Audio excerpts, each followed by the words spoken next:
வணக்கம். இது உங்களின் கதைச்சரம் சேனல். இன்று நாம் காணவிருப்பது கல்கி அவர்களின் சிவகாமியின் சபதம். அதிகாரம் 20. மகிழ மரத்தடியில். விரைந்து சென்ற வெள்ளத்தின் இரைச்சலை தவிர வேறு சத்தம் எதுவும் சற்று நேரத்திற்கு அங்கு இல்லாமல் இருந்தது. மாமல்லர் கண்கொட்டாமல் சிவகாமியின் முகத்தை பார்த்து கொண்டிருந்தார். சிவகாமி சிறிது நேரம் தரையை பார்ப்பாள், சிறிது நேரம் வெள்ளத்தையும் வானத்தையும் பார்ப்பாள். இடையிடையே மாமல்லரின் முகத்தாமரையிலும் அவளுடைய இரு விழிகளாகிய கருவண்டுகள் ஒரு கணம் மொய்த்துவிட்டு விரைவாக அவ்விடமிருந்து அகன்று சென்றன. புயலுக்கு முன்னால் ஏற்படும் அசாதாரண அமைதியைப் போன்ற இந்த மௌனத்தைக் கண்டு சுகரிஷியும் கூட வாய் திறவாமல் சிவகாமியின் முகத்தையும் மாமல்லரின் முகத்தையும் மாறி மாறி பார்த்து கொண்டிருந்தார். கடைசியில் பொறுமை எழுந்தவராக, இந்த வாய்மூடி மௌனிகளுடன் நமக்கென்ன சவகாசம் என்று சொல்வதைப் போல இறகுகளை சடசடவென்று அடித்துக்கொண்டு அங்கிருந்து பறந்து சென்றார். கிளி அங்கிருந்து அகன்றதும் மாமல்லரும் மௌனத்தை கலைக்க விரும்பியவராக, சிவகாமி, என்ன சிந்தனை செய்து கொண்டிருக்கிறாய் என்று கேட்டார். சிவகாமி மாமல்லரின் முகத்தை ஏறிட்டு நோக்கி, சற்று முன்னால் தண்ணீரில் மூழ்கினேனே, அப்படியே திரும்பி கரையேறாமல் வெள்ளத்தோடு போயிருக்கக்கூடாதா என்று யோசித்துக் கொண்டிருக்கிறேன் என்றாள். அப்படியானால் நான் உன்னை தேடிக்கொண்டு வந்ததெல்லாம் பிசகு என்று ஏற்படுகிறது. ஆனால் இப்போது கூட ஒன்றும் மோசம் போய்விடவில்லையே. பெருவெள்ளம் இங்கே இருந்து வெகு சமீபத்தில் தானே ஓடுகிறது என்றார் மாமல்லர். உண்மைதான், வெள்ளம் வெகு சமீபத்தில் ஓடுகிறது. ஆனால் தானாக வெள்ளத்தில் வீழ்ந்து சாவதற்கு மனம் வருகிறதா?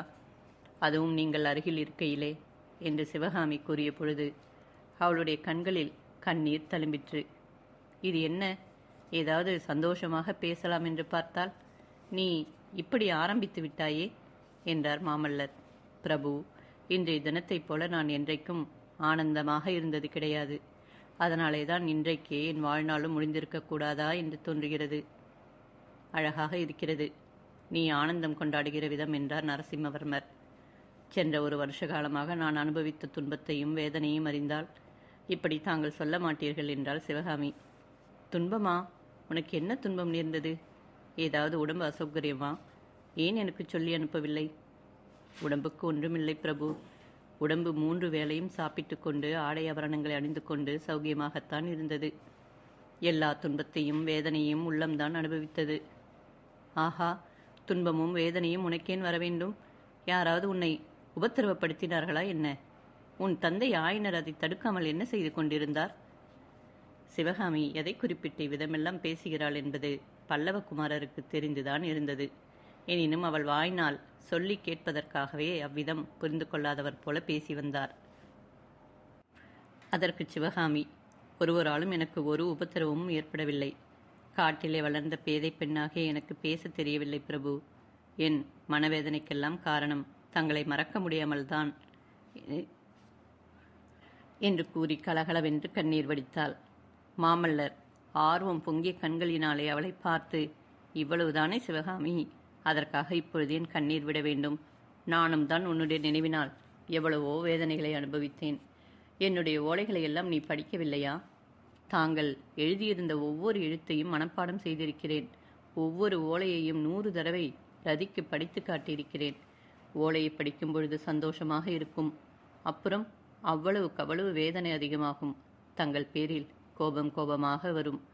சிவகாமி, உனக்கு என் பேரில் கோபித்துக் கொள்ளும் சௌகரியமாவது இருந்தது. எனக்கு அது கூட இல்லையல்லவா?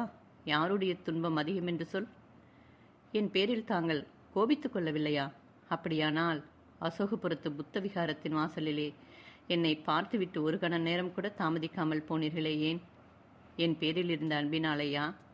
ஆம் சிவகாமி, நான் வரும் வரையில் ஆரண்ய வீட்டிலேயே இருக்கும்படி சொல்லியிருந்தும் நீங்கள் கிளம்பி வந்து விட்டீர்களே என்று எனக்கு சிறிது கோபமாகத்தான் இருந்தது. ஆனால் அன்றிரவே புயலையும் மழையையும் பொருட்படுத்தாமல் நான் வரவில்லையா? எவ்வளவு முக்கியமான காரியங்களை விட்டுவிட்டு வந்தேன். இப்போது கூட அங்கே என்ன நடந்திருக்கிறதோ என்னவோ அதையெல்லாம் மறந்துவிட்டு உன்னுடைய பொன்முகத்திலே ஒரு புன்சிரிப்புக்காக காத்து கொண்டிருக்கிறேன். நீயோ கண்ணீர் விட்டு என்னை கலங்கடிக்கிறாய் என்றார் மாமல்லர். எல்லாம் உங்களால் ஏற்பட்ட மாறுதல்தான். 2-3 வருஷத்திற்கு முன்னாலே ஓயாமல் சிரிப்பும் சந்தோஷமுமாகத்தான் இருந்தேன். காட்டில் எதேச்சையாக திரியும் மானைப் போல துள்ளி விளையாடி கொண்டிருந்தேன். என் தந்தை கூட என்னை அடிக்கடி இப்படி சிரிக்காதே சிவகாமி, பாஞ்சாலி சிரித்துத்தான் பாரத போர் வந்தது. பெண்கள் அதிகமாக சிரிக்கக்கூடாது என்று எச்சரிப்பதுண்டு. அந்த சிரிப்பும் குதூகலமும் இப்பொழுது எங்கோ போய்விட்டது. நினைத்தால் எனக்கே ஆச்சரியமாக இருக்கிறது. சிவகாமி, நீ சிரிப்பும் சந்தோஷமுமாக இருந்த காலத்தை பற்றி பேசு. உன் குழந்தை பிராயத்தை பற்றி சொல்லு. அந்த நாட்களை பற்றி கேட்க வேண்டுமென்று எனக்கு ஆவலாக இருக்கிறது என்றார். நரசிம்மவர்மர் மேலும் அவர் வற்புறுத்தி கேட்டதின் பேரில் சிவகாமி சொல்லத் தொடங்கினாள். நான் சின்னஞ்சிறு பெண்ணாக இருந்த பொழுது என் தந்தையின் செல்வ கண்மணியாக வளர்ந்து வந்தேன். ஆரண்யம் சூழ்ந்த சிற்ப அரண்மனையிலே நான் ராணியாக இருந்து தனி அரசு செலுத்தினேன். என் தந்தையிடம் சிற்ப வேலை கற்றுக்கொண்ட சீடர்கள் என்னிடம் பயபக்தி கொண்ட பிரஜைகளாக இருந்து வந்தார்கள். கண்ணிமையை அசைத்தால் போதும், அவ்வளவு பேரும் விரைந்து ஓடி வந்து என்ன பணி என்று கேட்பார்கள். அப்பொழுதெல்லாம் எனக்கும் கவலை என்பதே தெரியாது. துன்பம் என்பதையே நான் அறிந்ததில்லை. உலகத்திலே எதை பார்த்தாலும் எனக்கு வியப்பும் மகிழ்ச்சியுமாக இருக்கும். காலையிலே எழுந்ததும் தகதகவென்று பிரகாசித்துக் கொண்டு உதயமாகும் தங்க சூரியனைக் கண்டு ஆனந்திப்பேன். மாமரங்களில் தளிர்த்திருக்கும் இளம் சிவப்பு நிற தளிர்களைக் கண்டு களிப்படைவேன். மரம், செடி, கொடிகளில் புஷ்பிக்கும் விதவிதமான வர்ணமலர்கள் எனக்கு எல்லையற்ற மகிழ்ச்சி அளிப்பதுண்டு. செடி கொடிகளுக்கு மத்தியிலே ஆடிக்கொண்டே பறக்கும் பட்டுப்பூச்சிகளை ஓடி பிடிக்க முயல்வேன். அவை என் கையில் அகப்படாமல் தப்பித்துக் கொள்ளும் பொழுது கலீர் என்று சிரிப்பேன். மது உண்ட வண்டுகளின் ரிங்காரத்தை கேட்கும் போதெல்லாம் எனக்கும் ஆனந்த போதை உண்டாகிவிடும். காட்டுப் பறவைகள் இசைக்கும் கீதத்தை கேட்டு பரவசமடைவேன்.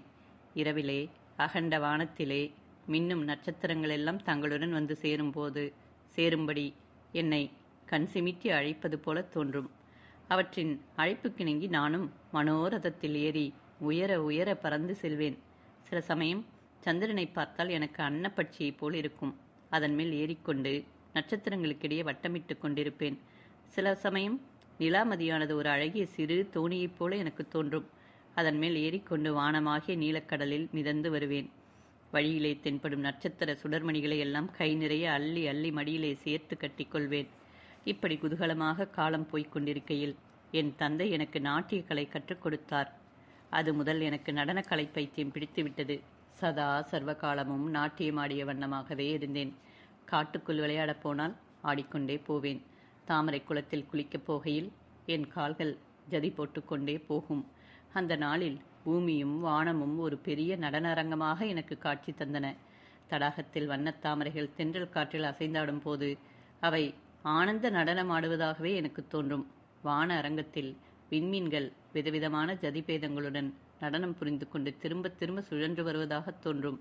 இப்படி ஆனந்த வெள்ளத்தில் மிதந்த வண்ணமாக என் வாழ்க்கை நடந்து கொண்டிருந்த காலத்திலேதான் தாங்கள் ஒரு நாள் தங்கள் தந்தையாருடன் எங்கள் ஆரண்ய வீட்டிற்கு வந்தீர்கள் என்று கூறி சிவகாமி கதையை நிறுத்தினாள். மொட்டு வெடித்தது.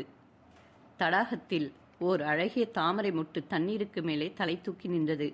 அதன் குவிந்த இதழ்களுக்குள்ளே நறுமணம் ததும்பிக் கொண்டிருந்தது. இரவெல்லாம் அந்த நறுமணம் வெளியில் வருவதற்கு முயன்று நாலாப்புறமும் மோதி பார்த்தும் வெளியில் வர முடியாதபடியால் உள்ளுக்குள்ளேயே குமுறிக் கொண்டிருந்தது. தாமரை மொட்டுக்கும் அது மிக்க வேதனையளித்தது. உதய நேரத்தில் நறுமணத்தின் குமுறலும் மோதலும் அதிகமாயின. திடீரென்று கீழ்வானத்தில் ஒரு ஜோதி தோன்றியது. உதய சூரியனின் அமுதனைய கிரணங்கள் தடாகக் கரையில் இருந்த ரிக்ஷங்களின் இடையே நுழைந்து வந்து தாமரை மொட்டை தொட்டன. அந்த இனிய ஸ்பரிசத்தினால் மொட்டு சிலிர்த்தது. இதழ்கள் விரிந்தன. இரவெல்லாம் உள்ளே விம்மிக் கொண்டிருந்த நறுமணம் விடுதலையடைந்தது. தடாகத்தையும் தடாகக் கரையையும் வானவெளியையும் நிறைத்தது. அவ்விதமே சிவகாமியின் இதயமாகிய தாமரை முட்டுக்குள்ளே இத்தனை நாளும் விம்மி குமுறிக் கொண்டிருந்த எண்ணங்களும் உணர்ச்சிகளும் மாமல்லரிடம் தனியாக பேசும் சந்தர்ப்பம் கிடைத்ததும் கரையை உடைத்து கொண்ட ஏரி வெள்ளத்தைப் போல பிரவாகமாக பெருகின. மாமல்லர் முதலில் ஆரண்ய வீட்டிற்கு வந்ததை குறிப்பிட்ட போதுதான் சிவகாமியின் வார்த்தை பிரவாகம் சிறிது தடைப்பட்டது. அப்போது கிடைத்த சந்தர்ப்பத்தை மாமல்லர் பயன்படுத்தி கொண்டு கூறினார். ஆம், எனக்கு நன்றாக நினைவிருக்கிறது. நானும் சக்கரவர்த்தியும் முதலில் உங்கள் ஆரண்ய வீட்டிற்கு வந்த பொழுது உன் தந்தையின் தெய்வ சிலைகளுக்கு மத்தியிலே நீ நடனமாடிக்கொண்டிருந்தாய். ஆயனர் ஸ்வரக்கோவை பாடிக்கொண்டும் தாளம் போட்டுக்கொண்டும் இருந்தார். எங்களை கண்டதும் ஆயனர் பாட்டையும் தாளத்தையும் நிறுத்தினார். நீயும் ஆட்டத்தை நிறுத்தினாய். உன்னுடைய விரிந்த கண்கள் இன்னும் மலருமாறு விழித்து எங்களை நோக்கினாய். என் தந்தை நிறுத்த வேண்டாம், ஆட்டம் நடக்கட்டும் என்று வற்புறுத்தினார். அதன் மேல் ஆயனர் பாடத் தொடங்க நீயும் ஆடத் தொடங்கினாய். ஆட்டம் முடிந்ததும் நான் பலமாக கரகோஷம் செய்தேன். நீ மகிழ்ச்சி ததும்பிய கண்களினால் என்னை ஏறிட்டு பார்த்தாய். அந்த பார்வையில் நாணம் என்பது அணுவளவும் இருக்கவில்லை. பிரபு, தாங்கள் கூறியதெல்லாம் உண்மைதான். அப்பொழுது நான் 12 பிராயத்து பெண், உலகம் அறியாதவளாக இருந்தேன். தாங்கள் வானத்தில் ஜோதிமயமாக பிரகாசிக்கும் சூரியன் என்பதையும், நான் கேவலம் பூமியில் புல்நுனியில் நிற்கும் அற்ப பனித்துளி என்பதையும் அறியாதவளாக இருந்தேன். ஆகையினால் தங்களை ஏறிட்டு பார்க்க சிறிதும் தயக்கமடையவில்லை. சூரியனை ஏறிட்டு பார்க்க துணியும் கண்கள் கூடிய சீக்கிரத்தில் கூசி குனிய நேரிடும் என்று அறியாமல் போனேன். சிவகாமி, நான் சூரியனும் அல்ல, நீ பனித்துளியும் அல்ல. நீ தீபச் சுடர், நான் அதை சுற்றி சுற்றி வரும் விட்டில். பிரபு, நான் சொல்ல ஆரம்பித்ததை விட்டு வேறு விஷயத்துக்கு போனது தவறுதான், மன்னியுங்கள். நான் ஆடி நிறுத்தியதும் நீங்கள் கரகோஷம் செய்தீர்கள். எனக்கு அப்பொழுது உண்டான மகிழ்ச்சிக்கு அளவில்லை. உங்கள் தந்தை உங்களை பார்த்து, சிவகாமியோடு சற்று நேரம் விளையாடி கொண்டிரு, ஆயனரோடு பேசியான பிறகு உன்னை கூப்பிடுகிறேன் என்றார். நீங்கள் என் அருகில் வந்தீர்கள். இருவரும் கைகோத்து கொண்டு காட்டுக்குள்ளே குதித்து ஓடினோம். காட்டிலே நான் பார்த்து வைத்திருந்த அழகான இடங்களையும் செடி கொடிகளையும் காட்டியான பிறகு தங்களை வீட்டுக்குள்ளே அழைத்துச் சென்று நான் வளர்த்து வந்த கிளிகளையும் புறாக்களையும் காட்டினேன். பிறகு என் தந்தை செய்து வைத்திருந்த சிலைகளை காட்டத் தொடங்கினேன். நடன வடிவ சிலைகளை பார்க்கும் பொழுது தாங்கள், நானும் நடனக்கலை பயில விரும்புகிறேன் என்றீர்கள். அந்த சிலைகளில் ஒன்றைப் போல அபிநய தோட்டத்தில் நின்றீர்கள். அதை பார்த்துவிட்டு நான் கலீர் என்று சிரித்தேன். குழந்தைகள் அதற்குள்ளே வெகு சிநேகமாகி விட்டார்களே என்று நம் தந்தைமார் பேசிக்கொண்டார்கள். அன்று முதல் தங்களுடைய வருகையை நான் ஆவலுடன் எதிர்பார்க்கலானேன். குதிரையின் சத்தமோ ரதத்தின் சத்தமோ கேட்கும் போதெல்லாம் தாங்கள் தான் வந்து விட்டீர்கள் என்று என் உள்ளம் துள்ளி மகிழ்ந்தது. உதய சூரியனையும் பூரண சந்திரனையும் வண்ண மலர்களையும் பாடும் பறவைகளையும் பறக்கும் பட்டுப்பூச்சிகளையும் பார்க்கும் பொழுது எனக்குண்டான குதூகலம் தங்களை பார்க்கும் போது உண்டாயிற்று. ஆனால் சூரிய சந்திரர்களிடமும் புஷ்பங்கள் பட்சிகளிடமும் பேச முடியாது. தங்களிடம் பேசுவது சாத்தியமாக இருந்தபடியால் தங்களை கண்டதும் பேச ஆரம்பித்தவள் மூச்சு விடாமல் பேசிக்கொண்டே இருப்பேன். உண்மைதான் சிவகாமி, அந்த நாளில் உன்னை பார்க்கும்போது உன் தந்தையின் அற்புத சிலைகளில் ஒன்றை பார்ப்பது போன்ற மகிழ்ச்சி எனக்கு உண்டாகும். ஆனால் சிலை பேசாது, நீயோ ஓயாமல் பேசுவாய். பறவைகளின் குரல் ஒலிகளில் எவ்வளவு பொருள் உண்டோ அவ்வளவு பொருள்தான் உன் பேச்சுகளில் இருப்பதாக எனக்கு தோன்றும். ஒன்றும் புரியாவிட்டாலும் நெடுநேரம் கேட்டுக்கொண்டே இருப்பேன். என் பேச்சைப் போலவேதான் நமது சிநேகமும் அப்பொழுது அர்த்தமற்றதாக இருந்தது. கொஞ்ச நாளைக்கெல்லாம் நீங்கள் சக்கரவர்த்தியுடன் தேச யாத்திரை சென்றீர்கள். அப்புறம் 3 வருஷ காலம் ஆரண்ய வீட்டிற்கு நீங்கள் வரவில்லை. மறுபடியும் எப்போதுமே தங்களை பார்க்க மாட்டோமா என்ற ஏக்கம் எனக்கு சில சமயம் உண்டாகும். இல்லை, தாங்கள் எப்படியும் ஒரு நாள் வருவீர்கள் என்று தைரியமடைவேன். தாங்கள் வருவதற்குள்ளே நடனக்கலையிலே சிறந்த தேர்ச்சி அடைந்து விட வேண்டும் என்றும், தாங்கள் திரும்பி வந்ததும் அற்புதமாக ஆட்டமாடி தங்களை திகைக்கச் செய்ய வேண்டும் என்றும் எண்ணுவேன். தாங்கள் மீண்டும் வரும்பொழுது தங்களுடைய உருவம் எப்படி இருக்கும் என்று கற்பனை செய்து பார்க்க அடிக்கடி முயல்வேன். ஆனால் மனதில் உருவம் எதுவுமே வராது. கடைசியாக ஒரு நாள் தாங்களே வந்து விட்டீர்கள். முற்றும் புதிய மனிதராக வந்தீர்கள். நீயும் வெகுவாக மாறிப்போயிருந்தாய் சிவகாமி. உருவத்திலும் மாறியிருந்தாய், குணத்திலும் மாறியிருந்தாய். நான் எதிர்பார்த்தது போல என்னை கண்டதும் நீ ஓடி வந்து என் கரங்களைப் பற்றி வீட்டுக்குள் அழைத்து போகவில்லை. தூண் மறைவிலே நாணத்துடன் நின்று கடைக்கண்ணால் என்னை பார்த்தாய். கலகல என்று சிரிப்பதற்கு மாறாக புன்முறுவல் செய்தாய். அந்த கடைக்கண் பானமும் கள்ளப்புன்னகையும் என்னை கொண்டன. ஓடி வந்து முகமன் கூறி உங்களை வரவேற்க முடியாமல் ஏதோ ஒன்று என்னை தடை செய்தது. முன்னால் வரலாம் என்றால் கால் எழவில்லை. ஏதாவது பேசலாம் என்றால் நான் எழவில்லை. நின்ற இடத்திலேயே நின்றேன். என்னை நானே, சிவகாமி உனக்கு என்ன வந்து விட்டது என்று கேட்டுக்கொண்டேன். அதே சமயத்தில் அப்பாவும், சிவகாமி ஏன் தூண்முறைவில் நிற்கிறாய்? வந்து சக்கரவர்த்திக்கு நமஸ்காரம் செய். பல்லவ குமாரரை பார், எப்படி ஆஜானுபாகுவாக வளர்ந்திருக்கிறார் என்றார். நான் தயக்கத்துடன் வந்து நமஸ்காரம் செய்தேன். அப்பொழுது சக்கரவர்த்தி, ஆயனரே, சிவகாமியும் வளர்ந்து போயிருக்கிறார். முதலில் எனக்கு அடையாளமே தெரியவில்லை. கற்சிலை செய்வதோடு நீர் தங்கச்சிலையும் செய்து ஆரம்பித்து விட்டீரோ என்று நினைத்தேன் என்றார். இதனால் என்னுடைய நாணம் இன்னும் அதிகமாகிவிட்டது. சற்று நேரம் பேசாமல் நின்றுவிட்ட அப்புறம் வீட்டிலிருந்து நழுவி காட்டுக்குள்ளே சென்றேன். தாமரை குளக்கரையில் உட்கார்ந்து எனக்கு என்ன வந்துவிட்டது என்று யோசித்துக் கொண்டிருந்தேன். சற்று நேரத்திற்கெல்லாம் என் பின்னால் மிருதுவான காலடி சத்தம் கேட்டது. ஆனால் நான் திரும்பி பார்க்கவில்லை. தாங்கள் வந்து என் கண்களை பொத்தினீர்கள். 3 வருஷத்திற்கு முன்னால் இப்படி கண்களை பொத்தும் போது நான் உங்கள் பெயரைச் சொல்லி கலகல என்று சிரித்து கைகளை தள்ளிவிட்டு திரும்பி பார்ப்பேன். ஆனால் இப்பொழுது தங்களுடைய கரங்கள் என் கண்களை மூடிய பொழுது என் தேகம் செயலற்று ஸ்தம்பித்தது. என் உள்ளத்திலோ ஆயிரக்கணக்கான அலைகள் எழுந்து எழுந்து அல்லோல கல்லோலம் செய்தன. பிறகு நீங்கள் என் பக்கத்தில் வந்து உட்கார்ந்து என் கையை உங்கள் கையோடு சேர்த்து கொண்டீர்கள். நான் செயலற்று சும்மா இருந்தேன். சிவகாமி, என் பேரில் கோபமா என்றீர்கள். நான் மௌனமாக உங்களை பார்த்தேன். ஆமாம், கோபம்தான் போலிருக்கிறது என்று கூறி தங்களுடைய யாத்திரை பற்றி ஏதேதோ சொல்லிக்கொண்டே போனீர்கள். ஆனால் நீங்கள் சொன்னது ஒன்றுமே என் காதில் ஏறவே இல்லை. நீங்கள் என் அருகில் உட்கார்ந்திருக்கிறீர்கள். நம் இருவருடைய கரங்களும் ஒன்றுபட்டிருக்கின்றன என்னும் ஒரு உணர்ச்சிதான் என் மனதில் இருந்தது. அந்த நினைவு என்னை வான வெளியிலே தூக்கி கொண்டு போய் மேக மண்டலங்களின் மேல் மிதக்கச் செய்தது. தடாகத்து தண்ணீரில் மிதக்கும் தாமரை இலைகளின் மேலே நின்று என்னை நடனமாடச் செய்தது. தண்ணீருக்குள்ளே அமுக்கி கீழே கீழே கொண்டு போய் மூச்சு விட முடியாமல் என்னை திக்குமுக்காடச் செய்தது. என்னை எத்தகைய அசடாக செய்துவிட்டாய் நீ! நான் சொன்னதையெல்லாம் நீ வெகு கவனமாக கேட்டுக்கொண்டிருந்ததாக எண்ணி அல்லவா என் யாத்திரை அனுபவங்களை எல்லாம் உனக்கு சொல்லிக் கொண்டிருந்தேன். கடைசியாக நீங்கள் விடைபெற்று சென்ற பொழுது சீக்கிரத்தில் திரும்பி வருவேன் என்று சொல்லிவிட்டு சென்றீர்கள். அப்புறம் சில காலம் நான் தரையிலே நடக்கவே இல்லை. ஆனந்த வெள்ளத்தில் மிதந்து கொண்டே இருந்தேன். என் வாழ்க்கையில் ஒரு மகத்தான அதிசயம், அபூர்வமான புதுமை, யாருக்கும் கிடைக்காத அற்புதமான பாக்கியம் கிடைத்துவிட்டதாக தோன்றியது. அதனால் என் கண்களுக்கு உலகமே புதிய தோற்றம் கொண்டது. வானத்திலும் பூமியிலும் அதுவரை காணாத வனப்புகளை எல்லாம் கண்டேன். மல்லிகையும் முல்லையும் செண்பகமும் அதற்கு முன் நான் என்றும் அறியாத நறுமணத்தை அளித்தன. நீல வானம் புதிய மெருகுடன் பிரகாசித்தது. பட்சிகளின் கானத்தில் புதிய இனிமை தென்பட்டது. மூங்கில் காடுகள் காற்றில் அசையும் பொழுது உண்டாகும் சத்தம் முன்னெல்லாம் அழுகை சத்தமாக எனக்கு தோன்றும். இப்போது அதுவே ஆனந்த கீதமாக என் காதில் ஒலித்தது. செடிகளும் கொடிகளும் பட்சிகளும் பூச்சிகளும் ஆயிரம் ஆயிரம் குரல்களில் சிவகாமி, நீ கொடுத்து வைத்தவள், பாக்கியசாலி என்ற ஆதரவோடு சொல்வதாக தோன்றியது. இரவிலே வானத்து நட்சத்திரங்கள் முன் எப்போதையும் விட குதூகலமாக என்னை பார்த்து சிரித்தன. வெண்மதியாக தந்த தோணியின் மேலே அமர்ந்த வானக்கடலில் அந்த விண்மீன்களிடையே சுற்றி வந்த பொழுது இப்போது நான் தனியாக சுற்றவில்லை. தோணியில் என் அருகில் நீங்களும் வீற்றிருந்தீர்கள். எல்லையற்ற உள்ள கடலிலே தாளாட்டிய சிந்தனை அலைகளுக்கு மத்தியில் மிதந்த வாழ்க்கை தெப்பத்தில் நான் மட்டும் தனியாக இருக்கவில்லை. பக்கத்தில் தாங்களும் இருந்தீர்கள். அப்போதெல்லாம் எனக்கு தானாகவே பாட்டு பாடத் தோன்றியது. ஆட்டத்தில் அளவில்லாத உற்சாகம் உண்டாயிற்று.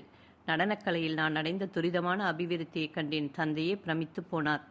சக்கரவர்த்தியும் நானும் கூடத்தான் அதிசயமடைந்தோம். பரத சாஸ்திரம் எழுதிய முனிவருக்கே எட்டாத நடனக்கலை வித்தைகள் எல்லாம் உன் ஆட்டத்தில் வெளியாவதாக என் தந்தை அடிக்கடி சொன்னார். காஞ்சி மாநகரில் ராஜசபையில் அரங்கேற்றம் நடத்த வேண்டும் என்று அவர்தான் வற்புறுத்தினார். பிரபு, அந்த துரதிருஷ்டம் பிடித்த அரங்கேற்றம் நடக்கும் சமயத்தில் என் மனநிலை மாறிவிட்டது. அந்த மாறுதலை நினைத்தால் எனக்கே அதிசயமாக இருக்கிறது. 3 வருஷ பிரிவிற்கு பிறகு தங்களை பார்த்ததும் எனக்குண்டான சந்தோஷம் குதூகலம் எல்லாம் சில நாளைக்குள் எங்கேயோ போய்விட்டன. வர வர தங்களுடைய நினைவு எனக்கு மகிழ்ச்சி அளிப்பதற்கு மாறாக துன்பத்தை தர ஆரம்பித்தது. எதை பார்த்தாலும் பிடிக்காமல் போய்விட்டது. சந்திரனும் நட்சத்திரங்களும் வெறுப்பை அளிக்கத் தொடங்கின. பொழுது விடிந்தால் ஏன் விடுகிறது என்று தோன்றியது. இரவு வந்தால் ஏன் இருட்டுகிறது என்று தோன்றுகிறது. பூக்களை கண்டால் கசக்கி எறிய தோன்றியது. என் கண்களில் இருந்து தூக்கம் மாயமாக போய்விட்டது. அருமையாக வளர்த்த மான் குட்டியையும் கிளியையும் வெறுக்கத் தொடங்கினேன்.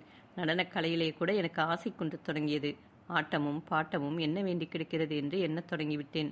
இந்த சமயத்தில்தான் அரங்கேற்றம் நடந்தது. அபசகனம் போல அது நடுவில் நின்று போனதில் எனக்கு திருப்தியே உண்டாயிற்று. அரங்கேற்றத்திற்கு பிறகு தாமரை குளக்கரையில் நாம் சந்தித்த போதும் நீ ஒரு மாதிரி வருத்தத்துடன் தானே பேசினாய்.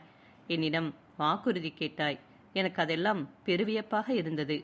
பிரபு, அச்சமயம் தங்களுடைய திருமணத்தை பற்றிய பிரஸ்தாபம் என் காதில் விழுந்தது. ஏற்கனவே வேதனைக்குள்ளாகி இருந்த என் உள்ளத்தில் அது வேலினால் குத்துவது போல் இருந்தது. தாங்கள் எனக்கே முழுவதும் உரியவராக இருக்க வேண்டும் என்று கருதினேன்.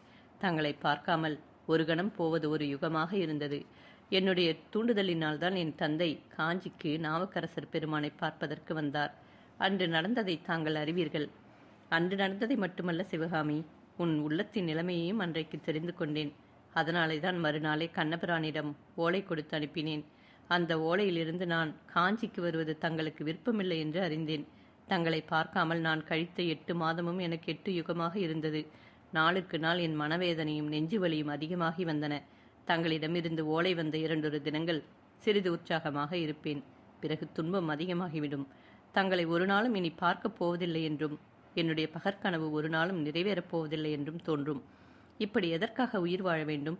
இந்த வாழ்நாளை முடித்துக் கொள்ளலாம் என்று அடிக்கடி எண்ணமிடத் தொடங்கினேன். இப்படியே கொஞ்சம் நாள் இருந்தால் எனக்கு பைத்தியமே பிடித்து விடலாம் என்று அடிக்கடி தோன்றியது. பிரபு, தங்களுடைய விருப்பத்தின்படி ஆரண்ய வீட்டிலேயே காத்திராமல் ஏன் யாத்திரை கிளம்பி வந்தேன் என்று இப்பொழுது தெரிகிறதா என்று சிவகாமி முடித்தாள். தெரிகிறது சிவகாமி. இப்படி பிரளய வெள்ளத்திலே அகப்பட்டு கொண்டு 2 பேரும் திண்டாட வேண்டும். இந்த ஜனசூன்யமான ஏகாந்த தீவிலே வந்து ஒதுங்க வேண்டும் என்பதற்காகத்தான். இது தெரியாதா என்ன என்று மாமல்லர் சொல்லிக் கொண்டிருக்கும் போதே அந்த தீவை பற்றி அவருடைய வார்த்தையை பொய்ப்படுத்தி கொண்டு சற்று தூரத்தில் வாத்திய கோஷங்களும் ஜனங்களின் ஆரவார ஒலிகளும் கேட்டன. இருவரும் திடுக்கிட்டு எழுந்திருந்தார்கள். வரவேற்பு. வாத்திய கோஷத்தையும் ஆரவாரத்தையும் கேட்டு ஆயனரும் அத்தையும் அங்கே வந்து சேர்ந்தார்கள். ஜனக்கூட்டம் நெருங்கி வந்து கொண்டிருந்தது. கொஞ்ச தூரத்தில் கூட்டத்திலிருந்து ஒரு தனி உருவம் வெளிப்பட்டு முன்னதாக விரைந்து வந்தது. அந்த உருவத்தை பற்றி எவ்வித சந்தேகமும் ஏற்பட நியாயமில்லை. குண்டோதரனுடைய உருவம்தான் அது. குமார சக்கரவர்த்திக்கு பலமான கோபம் உண்டாயிற்று. இந்த மூடன் என்ன காரியம் செய்தான்? குமார சக்கரவர்த்தி வெள்ளத்தில் அகப்பட்டு கொண்டார், இங்கே வந்து ஒதுங்கியிருக்கிறார் என்று ஊரில் சொல்லியிருக்கிறான். இவ்விடம் தங்கும் சொற்ப நேரத்தை சிவகாமியிடம் பேசிக்கொண்டு கழிக்கலாம் என்று நினைத்தால் அதற்கு இடமில்லாமல் செய்து விட்டானே. சிவகாமிக்கு சொல்ல வேண்டியது, கேட்க வேண்டியது இன்னும் எவ்வளவோ இருக்கிறதே. சைனியமின்றி தாம் தனித்து வந்திருப்பது பற்றியும் ஆயனரும் சிவகாமியும் தம்முடன் இருப்பது பற்றியும் அவர்கள் என்ன நினைப்பார்கள்? இந்த மூடன் குண்டோதரன் எவ்வளவு சங்கடமான நிலைமையில் தம்மை கொண்டு வந்து வைத்து விட்டான். ஆயினும் தற்பொழுது கோபம் கொள்வதில் பயனில்லை. நடந்த தவறு நடந்துவிட்டது. எப்படியோ இந்த சங்கடமான நிலைமையை சமாளித்தாக வேண்டும். இப்படி சிந்தனை செய்து கொண்டு சற்று பின்னாலேயே மாமல்லர் ஒதுங்கி நின்ற பொழுது குண்டோதரன் தம்மிடம் வராமல் ஆயனிடம் நின்று ஏதோ சொல்லுவதை பார்த்தார். பிறகு சிவகாமியின் காதோடு ஆயனர் ஏதோ சொன்னார். இருவரும் மாமல்லர் இருந்த திசையை நோக்கி புன்னகை புரிந்தார்கள். ஜனக்கூட்டம் இதற்குள் அருகில் வந்துவிட்டது. கூட்டத் தலைவர்களாக தோன்றிய இருவர் பூரண கும்பத்துடனும் புஷ்பம், தாம்பூலம், பழம் வைத்திருந்த தட்டுக்களுடனும் எல்லோருக்கும் முன்னால் வந்தார்கள். குண்டோதரன் அவர்களுக்கு ஆயன சிற்பியாரை சுட்டிக்காட்டினான். கிராம தலைவர்களில் ஒருவர் கூறினார், உலகத்தில் எப்பேற்பட்ட தீமையிலும் நன்மை உண்டு என்பார்கள். அதுபோல திருப்பார்கடல் ஏறி உடைப்பு எடுத்ததினால் எங்கள் கிராமம் பாக்கியம் செய்ததாயிற்று. சிற்ப சக்கரவர்த்தி ஆயனரையும் பரத சாஸ்திர ராணி சிவகாமி தேவியையும் வரவேற்கும் பேர் எங்களுக்கு வாய்த்தது. வரவேண்டும் ஐயா, வருக தேவி. உங்களுக்கும் உங்கள் சீடர்களுக்கும் எங்களால் முடிந்த சௌகரியங்களை செய்து கொடுக்கிறோம். எத்தனை நாள் முடியுமோ அத்தனை நாள் எங்கள் விருந்தினர்களாக தங்கி இருக்க வேண்டுகிறோம் என்றார். இவ்விதம் கிராம தலைவர் கூறி முடித்ததும் ஆயனர், மகாஜனங்களே, உங்களுடைய அன்புக்கு நானும் என் குமாரியும் என் சீடர்களும் மிகவும் கடமைப்பட்டிருக்கிறோம். இந்த வெள்ளம் வடிகிற வரையில் உங்களுடைய விருந்தாளியாக நாங்கள் இருந்துதான் தீர வேண்டும் என்றார்.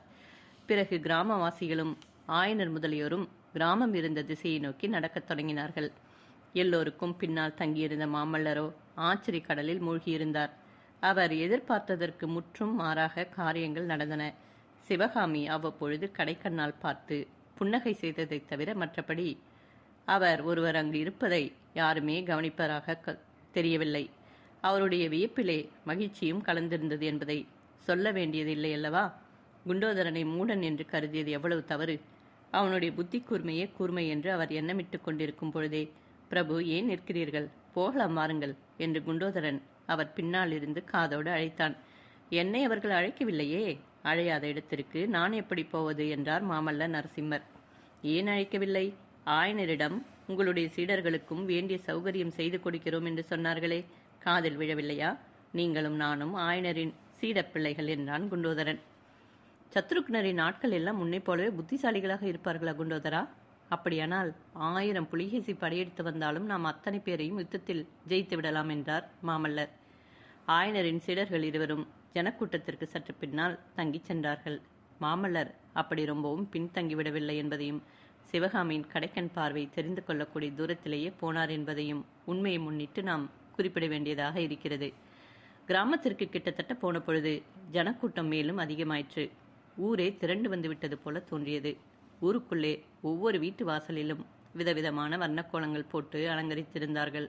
ஊர்வலத்தை ஆங்காங்கு நிறுத்தி கிராமத்து பெண்மணிகள் சிவகாமிக்கு ஆரத்தி எடுத்தார்கள். கடைசியில் கிராமத்தின் கீழ்ப்புறத்தில் இருந்த சிவாலயத்துக்கு அனைவரும் போய் சேர்ந்தார்கள். ஆலயம் சின்னதுதான், ஆனால் அழகாயும் சுத்தமாகவும் இருந்தது. செங்கல் சுண்ணாம்பினால் கட்டப்பட்ட வெளிமதலை தாண்டி உள்ளே போனதும் விசாலமான பிரகாரம் ஒரு புல் பூண்டு இல்லாமல் வெகு சுத்தமாக இருந்தது. பலிபீடம், துவஜஸ்தம்பம், நந்தி மேடை ஆகியவற்றை தாண்டி சென்றதும் அடியார்கள் நின்று தரிசனம் செய்வதற்குரிய அர்த்த மண்டபம் இருந்தது. ஓட்டினால் கூரை வேயப்பட்ட அர்த்த மண்டபத்துக்கு அப்பால் கர்ப்பகிரகம். இதன் மேலே அப்பொழுது புதிதாக தமிழகத்தில் வழக்கத்துக்கு வந்து கொண்டிருந்த தூங்கானை மாடம் அழகாக விளங்கிற்று. கோவிலுக்குள் நுழையும் பொழுதே சாம்பிராணி, சந்தனம் இவற்றின் சுகந்தமும், பன்னீர், பாரிஜாதம், செண்பகம், தாமரை முதலிய திவ்ய மலர்களின் நறுமணமும், நெய் விளக்கின் புகை, உடைத்த தேங்காய், உரித்த வாழைப்பழம், நாரத்தம்பழச்சாறு, பிழிந்த கரும்பின் ரசம் ஆகியவற்றின் வாசனையும் கலந்து வந்து ஏதோ ஒரு தூய்மையான தனி உலகத்திற்குள்ளே வந்திருப்பது போன்ற உணர்ச்சியை உண்டாக்கின. ஆயனரும் சிவகாமியும் ஆயனரின் சீடர்களும் அர்த்த மண்டபத்திற்குள் வந்ததும் சுவாமிக்கு தீபாராதனை நடந்தது. பின்னர் அர்ச்சகர் அபிஷேக தீர்த்தமும் விபூதி பிரசாதமும் கொடுத்தார். அதே மாதிரி அம்பிகையின் சந்நிதியில் தீபாராதனை நடந்து குங்கும புஷ்ப பிரசாதங்கள் அளிக்கப்பட்டன. எல்லாம் ஆன பிறகு அவர்களை வரவேற்ற கிராம தலைவர், ஆயனரே, தங்களுடைய குமாரியின் நடன வித்தை திறமையை குறித்து நாங்கள் ரொம்பவும் கேள்விப்பட்டிருக்கிறோம். எங்களுடைய பாக்கியவசத்தினால் எதிர்பாராத விதமாக நீங்கள் இந்த கிராமத்திற்கு வரும்படி நேர்ந்தது. உங்களுக்கு இன்றைக்கு தொந்தரவு கொடுக்க மனமில்லை. நாளைய தினம் தங்கள் குமாரி இந்த சந்நிதியில் நடனமாடி எங்களை மகிழ்விக்க வேண்டும் என்று வினயமாக கேட்டுக்கொண்டார். இதற்கு மறுமொழி என்ன சொல்வதென்று தெரியாதவராக ஆயனர் சிவகாமியை நோக்கினார். அவளுடைய முகத்தை பார்த்ததும் ஆயனருக்கு மனக்கலக்கம் அதிகமாயிற்று. அவர்கள் நின்று கொண்டிருந்த அர்த்த மண்டபத்தில் மாமல்லர் எங்கே நிற்கிறார் என்பதை சிவகாமி ஏற்கனவே தெரிந்து கொண்டிருந்தாள். இதுவரையில் வெகு ஜாக்கிரதையாக அந்த பக்கமே பார்க்காமல் இருந்த அவளுடைய கண்கள் பளிச்சென்று மாமல்லருடைய முகத்தை ஏறிட்டு நோக்கின. சிவகாமியின் கண்களில் தோன்றிய கேள்விக்கு மாமல்லரின் முகமலர்ச்சியும் அவருடைய கண்களில் தோன்றிய குதூகலமும் மறுமொழி தந்தன. மறுகணம் சிவகாமி ஆயனரை நோக்கி, ஆகட்டும் அப்பா என்று மெல்லிய குரலில் கூறினாள். ஆயனரே, தங்கள் அருமைக்குமாரின் மறுமொழி எங்கள் காதிலும் விழுந்தது. மிகவும் சந்தோஷம் என்றார் கிராம அதிகாரி. இதற்குள்ளே மறுநாள் நடனமாட சிவகாமி சம்மதித்து விட்டாள் என்ற செய்தி பரவி அர்த்த மண்டபத்திலும் வெளிப்பிரகாரத்திலும் நின்று கொண்டிருந்த ஜனங்களுக்குள் கலகலப்பு ஏற்பட்டு அது ஆரவாரமாக மாறியது. இந்த கலகலப்புக்கும் ஆரவாரத்திற்கும் இடையே ஆயனர் கிராமத் தலைவரை பார்த்து, ஐயா, சிவகாமியின் நடன பயிற்சி நின்று 7-8 மாதமாகிறது. ஆனாலும் பாதகமில்லை. நீங்கள் காட்டும் அன்பானது சிவகாமியின் மனதை ரொம்பவும் கவர்ந்திருக்கிறது. ஆகையினால் நாளைக்கு உங்களுடைய விருப்பத்தை நிறைவேற்றி வைக்க சம்மதிக்கிறாள். ஆனால் சிவகாமியின் நடனக்கலையை பற்றி நீங்கள் இவ்வளவு தூரம் தெரிந்து கொண்டிருப்பது எனக்கு வியப்பாக இருக்கிறது. உங்களுக்கு எவ்விதம் தெரிந்ததோ, ஒருவேளை என் சிஷ்யன் குண்டோதரனுடைய வேலையோ இது என்று கூறி குண்டோதரனை நோக்கினார். அப்பொழுது கிராமத் தலைவர், இல்லை ஐயா, இல்லை. தங்கள் குமாரையை பற்றி ஏற்கனவே எங்களுக்கு நாவுக்கரசர் பெருமாள் தெரிவித்திருந்தார் என்றார். ஆஹா, நாவுக்கரசர் இங்கே வந்திருந்தாரா? உங்களுடைய பாக்கியம்தான் என்ன என்றார் ஆயனர். நாங்கள் பாக்கியசாலிதான். 6 மாதத்திற்கு முன்னால் நாவுக்கரசர் பெருமான் இந்த புண்ணியம் செய்த கிராமத்திற்கு வந்தார். அவருடைய திருக்கரத்தில் உழவாரப்படை பிடித்து இந்த ஆலயத்தின் பிரகாரத்தை சுத்தம் செய்தார். நாங்களும் அந்த திருப்பணியில் ஈடுபட்டோம்.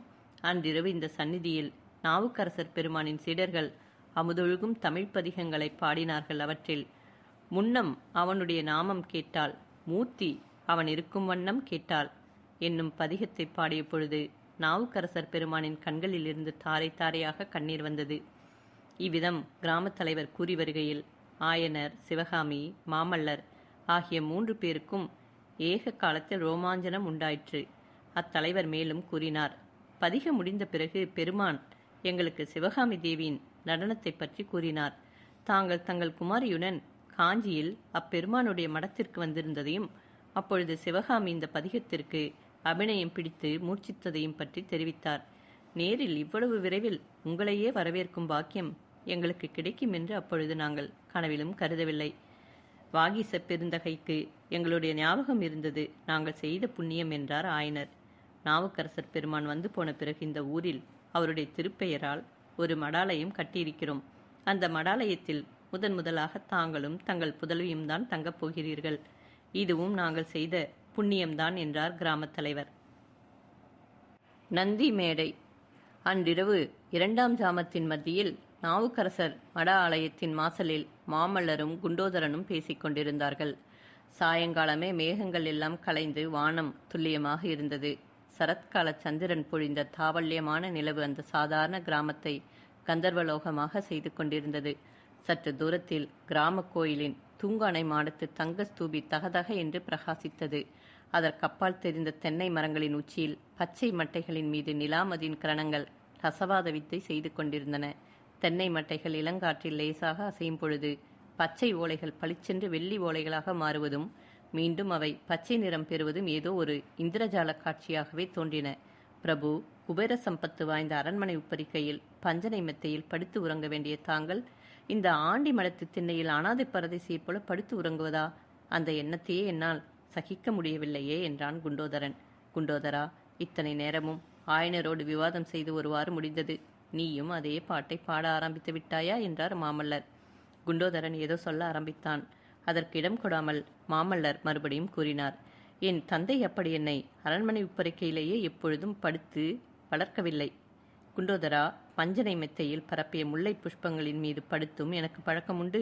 நடுக்காட்டிலே மரத்தின் வேரை தலையணையாக கொண்டு தரையில் படுத்தும் எனக்கு பழக்கமுண்டு. இந்த மடத்து திண்ணை வழவழவென்று தேய்த்து எவ்வளவு மிருதுவாக இருக்கிறது என்றார் மாமல்லர். பிரபு, தாங்கள் பரிகாசம் செய்கிறீர்கள். எனக்கோ வேதனையாக இருக்கிறது.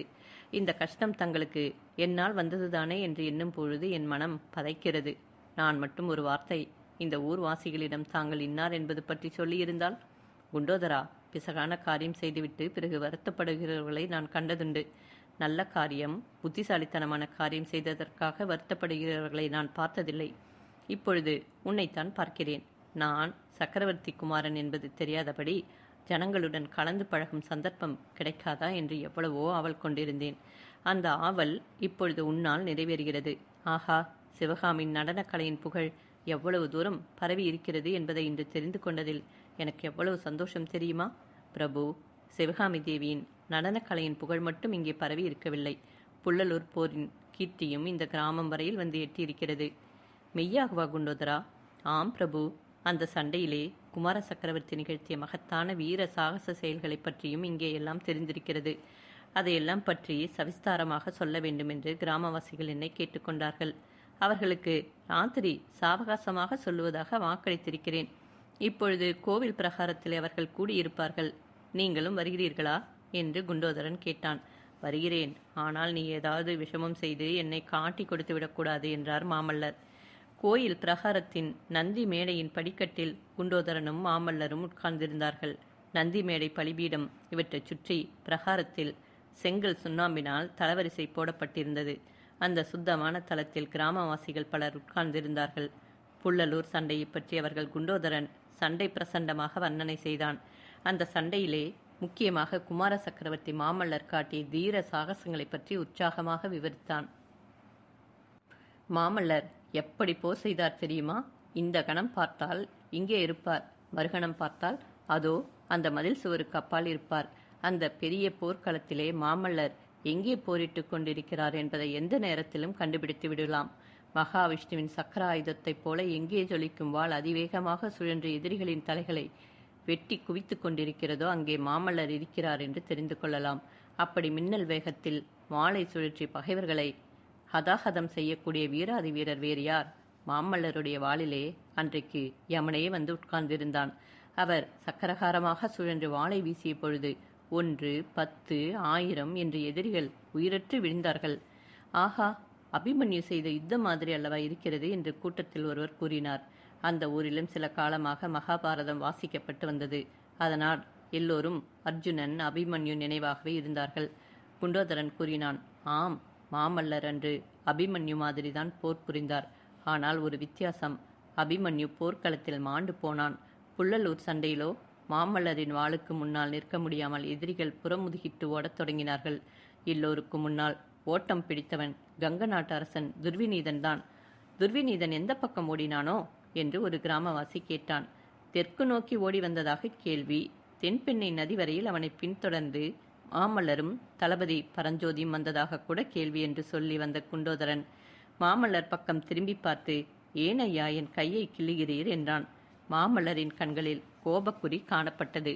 இதற்குள் கூட்டத்தில் இன்னொருவர், ஆமாம், இந்த விவரமெல்லாம் உனக்கு எப்படி பார்த்திருந்தது? ஆயனரின் சீடனுக்கு போர்க்களத்தில் என்ன வேலை என்று கேட்டார். நல்ல கேள்விதான்.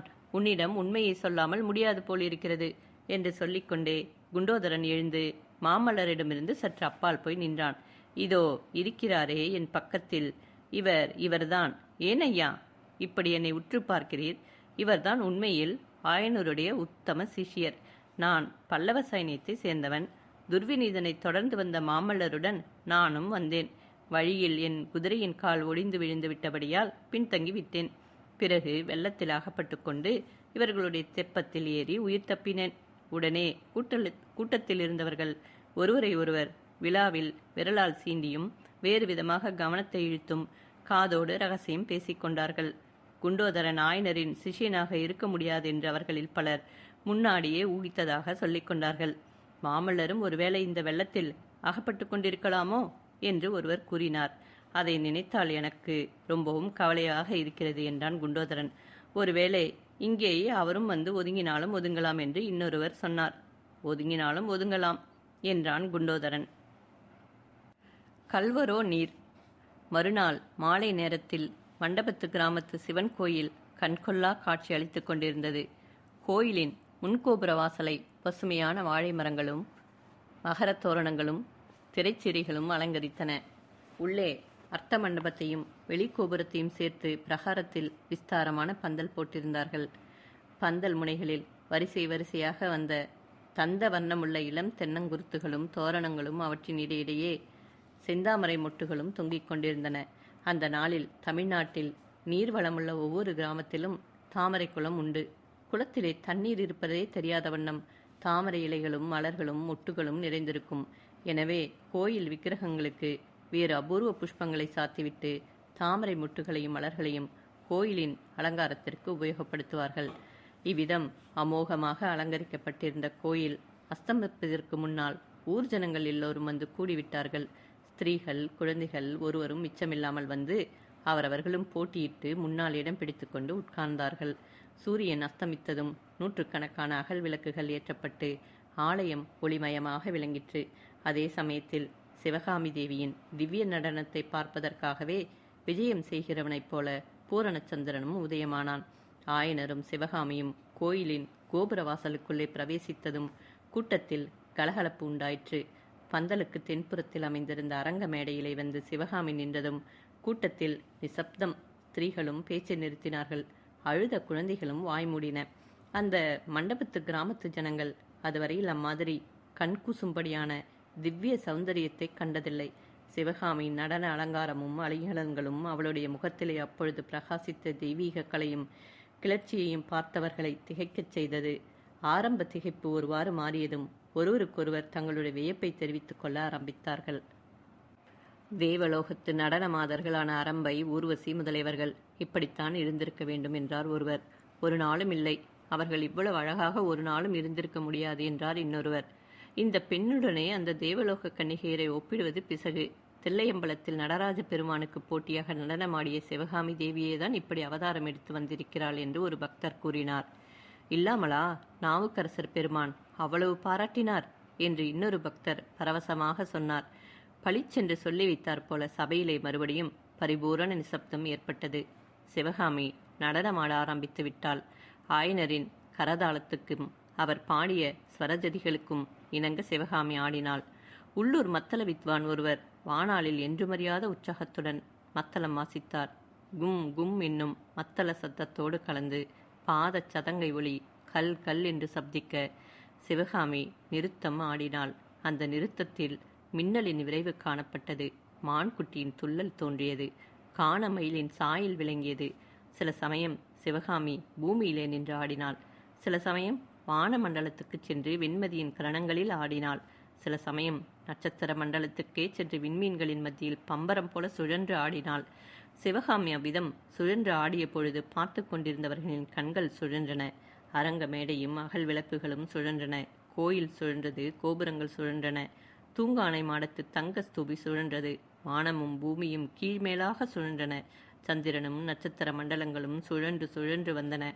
இவ்விதம் வெவ்வேறு கால பிரமாணங்களில் வெவ்வேறு ஜதிகளில் விதவிதமான நிறுத்த வகைகளை ஆடி சபையோரை கிறுகிறுக்க அடித்த பிறகு சிவகாமி சிறிது நேரம் சிரம பரிகாரம் செய்து கொள்வதற்காக மேடைக்கு பின்புறம் சென்றாள். அப்பொழுது சபையில் பிரமாதமான ஆரவாரம் எழுந்தது. ஆயனரின் ஆரண்ய வீட்டில் 8 மாதம் இருந்தும் சிவகாமியின் நடனத்தை பார்த்தறியாதவனான குண்டோதரனும் மற்ற சபையினரைப் போலவே பரவசமடைந்து போயிருந்தான். நடனம் நின்ற பிறகும் அவன் தன்னை மறந்த நிலையிலேயே இருந்தபடியால் பக்கத்தில் இருந்த மாமல்லரை பார்த்து பிரபு என்று ஆரம்பித்தான். மாமல்லரும் சிவகாமியின் நடனத்தில் பூரணமாக ஈடுபட்டிருந்தாராயினும் அவர் தம்மையும் தமது சுற்றுப்புறத்தையும் மறந்துவிடவில்லை. எனவே குண்டோதரன் பிரபு என்றதும் அவர் அவனை ஒரு குலுக்கு குலுக்கினார். அதற்குள் பக்கத்தில் இருந்த 5-6 பேரின் கவனமும் குண்டோதரனின் மேல் விழுந்திருந்தது. மாமல்லரின் குலுக்கலினால் தனது நினைவு அடைந்து குண்டோதரன் சுவாமி சந்நிதியை நோக்கி, பிரபு, இந்த தெய்வீக நடனம் உனக்குத்தான் பிரீத்தி என்று பக்தி பரவசம் ததும்பிய குரலில் கூறி முடித்தான். சந்தேகம் என்ன, இறைவனுக்குத்தான் பிரீத்தி என்று பக்கத்தில் இருந்தவர்களும் ஆமோதித்தார்கள். சிவகாமி மீண்டும் அரங்க மேடைக்கு வந்து அபிநயம் பிடிக்கத் தொடங்கினாள். திருநாவுக்கரசர் பெருமானின் வடிவேறு திருசோலம் தோன்றும் தோன்றும் வளர்சடை மேல் இளமதையும் தோன்றும் தோன்றும் என்னும் பாடலுக்கு சிவகாமி அபிநயம் பிடித்த பொழுது சபையோர் சாக்ஷாத் சிவபெருமானையே நேருக்கு நேர் தரிசித்தவர்களைப் போல ஆனந்த வாரிதியில் மூழ்கினார்கள். பின்னர் முன்னம் அவனுடைய நாமம் கேட்டாள் என்னும் திருப்பாடலுக்கு சிவகாமி அபிநயம் பிடிப்பாள் என்று எல்லோரும் எதிர்பார்த்ததற்கு மாறாக சிவகாமி பின்வரும் பாடலை பாடி அபிநயம் பிடிக்கத் தொடங்கினாள். வெள்ள நீர் சடையினார்த்தாம் வினவுவர் போல வந்ததென் உள்ளமே புகுந்து நின்றார்க்கு உறங்கு நான் புடைகள் போந்து கல்லரோ புகுந்தீர் என கலந்து நான் நோக்கினக்கு வெள்ளரோ மென்று நின்றார் விலங்கிலம் பிறையனாரே. ஓர் அரியா பெண்ணின் உள்ளமாகிய இல்லத்தினுள்ளே வெள்ள நீர் சடையனராகிய சிவபெருமான் ஏதோ விசாரிக்க வருகிறவர் போல வந்து பிரவேசிக்கிறார். தூங்கிக் கொண்டிருந்த பெண் திடுக்கிட்டு எழுந்திருக்கிறாள். கண்ணை கசக்கிக் கொண்டு பார்க்கிறாள். யாரோ முன்பின் அறியாதவர் எதிரில் நிற்பதைக் கண்டு, ஐயோ, இப்படி சொல்லாமல் கொள்ளாமல் என் உள்ளத்தில் புகுந்த நீர் யார், கல்லரா என்று வினவுகிறாள். அப்பொழுது வந்தவர் கண்ணோடு கண் கலக்கும்படி அந்த பெண்ணை உற்று பார்க்கிறார். பார்த்துவிட்டு நகை செய்கிறார். அந்த நகைப்போடு கலந்து, நானா கள்ளன், கள்ளத்தனம் என்பதே அறியாத வெள்ளை மனத்தானாயிற்றே, அதற்கு அறிகுறியாக என் மேலேயும் வெந்நீர் பூசியிருக்கிறேன் தெரியவில்லையா என்கிறார். வானத்திலே விளங்கிய இளம்பிறையை திருடி தம் சிரசிலே அணிந்து கொண்ட பெருமான் தான் இப்படி ஒன்றும் தெரியாதவர் போல நடித்தார். ஆஹா, அந்த இளம்பிறையின் அழகை சொல்வேனா, அவருடைய கள்ளத்தனத்தை சொல்வேனா, அல்லது கள்ள மற்றவர் போல அவர் நடித்த நடிப்பை சொல்வேனா? மேற்கூறிய இவ்வளவு உள்ளப்பாடுகளும் வெளியாகும்படியாக சிவகாமி தன் முகபாவங்களினாலும் அங்கங்களின் சைகைகளினாலும் கைவிரல்களின் முத்திரையினாலும் உணர்ச்சியோடு கலந்த அற்புதமாக அபிநயம் பிடித்தாள். பாடலும் அபிநயமும் சபையோருக்கு எல்லையற்ற குதூகலத்தை அளித்து பலமுறை ஆகாகாரத்தை வருவித்தது. ஆனாலும் சபையோர்கள் திருப்தி அடைந்தவர்களாக காணவில்லை. அவர்களில் ஒருவர் துணிந்து எழுந்து அரங்க மேடைக்கு சென்று ஆயனர் காதோடு ஏதோ சொன்னார். அது சிவகாமியின் செவியிலும் விழுந்தது. சிவகாமி சிறிது தயக்கத்தினுடைய முன்னம் அவனுடைய நாமம் கேட்டாள் என்று பாடிக்கொண்டு அபிநயம் பிடிக்க ஆரம்பித்தாள். எவ்வளவோ திறமையுடனே விதவிதமான உள்ளப்பாடுகள் அற்புதமாக வெளியாகும்படி அபிநயம் பிடித்தாள். பாட்டும் அபிநயமும் முடியும் தருவாயில் சபையிலே பலருக்கு ஆவேசம் வந்துவிட்டது. ஒரு வயது சென்ற கிழவர் எழுந்து சென்று, நடராஜா நடராஜா, நர்த்தன சுந்தர நடராஜா என்று பாடிக்கொண்டே ஒரு காலை தூக்கிய வண்ணம் சபையிலே நடனமாடத் தொடங்கிவிட்டார். இம்மாதிரி உணர்ச்சி வாய்ந்த அபிநயத்தை இதுவரையில் யாரும் பார்த்ததில்லை, இனிமேலும் பார்க்கப் போவதும் இல்லை என்று சபையோர் ஒருவருக்கொருவர் கூறி மகிழ்ந்தார்கள். ஆமாம், இன்று அந்த பாடலுக்கு அபிநயம் காஞ்சியில் நாவுக்கரசர் பெருமான் சந்நிதியில் அமைந்தது போல அவ்வளவு உணர்ச்சியுடன் அமையவில்லை என்று 3 பேருக்கு மட்டும் தெரிந்திருந்தது. அந்த 3 ஆயனர், மாமல்லர், சிவகாமி ஆகியவர்கள்தான். சிவகாமி இன்றைக்கு அபிநயத்தின் முடிவில் மூச்சையடைந்து பூமியில் விழுந்துவிடவும் இல்லை.